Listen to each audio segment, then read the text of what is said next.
The kip is a basic skill. Its two main uses are to start a routine and to connect skills. The kip allows the gymnast to go from a swing under the bar to support on top of the bar. The skill starts from standing or from a front swing. The upswing should finish around 45 degrees under horizontal. The body is completely extended. The gymnast lifts his/her legs towards the rail. The move continues backward in a pike position.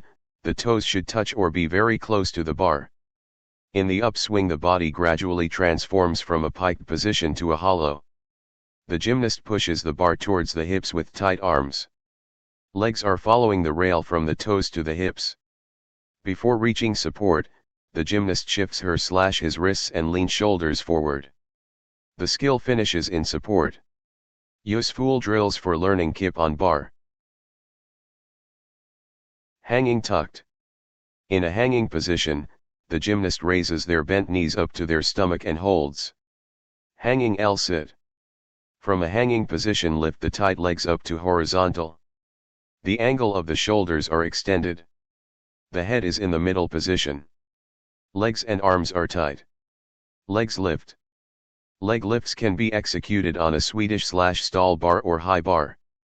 There should be an emphasis on keeping legs tight and shoulders extended. Arms should be tight as well.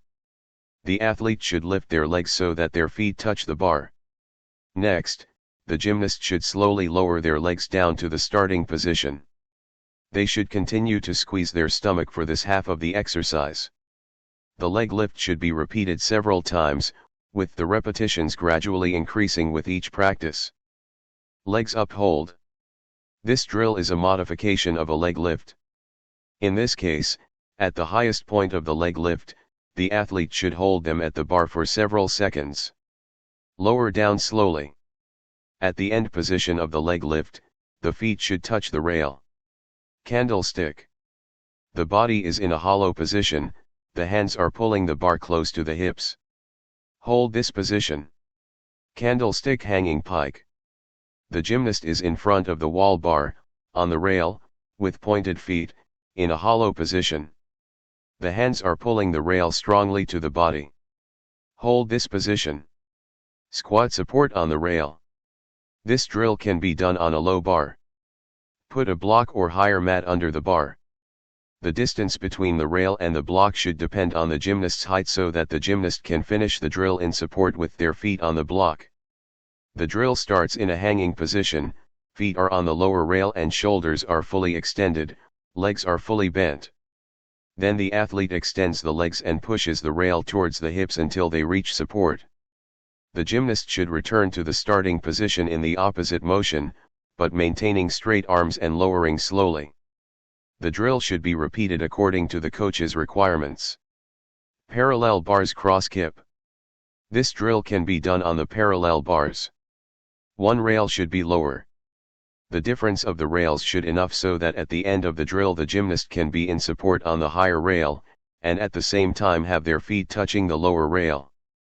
The drill starts in a hanging position, feet are on the lower rail and shoulders are fully extended. Then the athlete swings backward and pushes the rail backward until they reach support. During the opposite move, the swing lowers back to the starting position. The drill should be repeated according to the coach's requirements. During all of the move, the arms and the legs are tight. Hollow inverted pike. Place a block or raising mat next to the lower bar. The gymnast lays on their back, grabs the bar and performs a hollow position. Then raises their legs and imitates the first part of a kip. Extend elastic back. Hook an elastic band on a Swedish wall/stall bar rail, around the hip/chest height. The gymnast is in front of the wall. Holds both ends of the elastic and executes a strong move backward behind their back. The ending position of the move is the high point of the arms behind the body. Then the gymnast returns back to the starting position. The drill should be repeated several times. The arms are tight. They are open at slightly beyond shoulder width of the parallel bars, during the entire execution. The body is extended, do not move, stay still, the only moving parts are the arms. Support on bare wall. This drill should be done on a Swedish wall/stall bar. The gymnast jumps onto the rail in a support position, with tight arms in flight hollow position. The pointed toes should touch the lower rail. The scope of the drill is to make the gymnast push back on the rail to their hips, in order to remain on the rail. The drill is static, the gymnast should hold the position for several seconds. Kip imitation on floor. The gymnast lays on their back with a wooden or plastic stick. Arms are over the head. Then they raise the legs towards the stick. When reaching the stick, the gymnast raises their body and sits upright. The stick passes through knees and at the final position ends up towards the hips. Repeat several times in a row. Drop kip with assistance. From support, the gymnast leans back with their shoulders, gradually pikes and moves the bar from the hips to the toes, performing a front swing in a piked position. In the opposite motion, swing and perform a kip. The coach spots in order to help them reach the final body position. Shift wrists with stick. This drill is good for shifting wrists during the last part of the kip. Take the stick and shift the wrists forward and backward. Kip with rope. Hook one end of the rope on the bar, with the other end hook it to the gymnast's feet. Place the hands on the bar.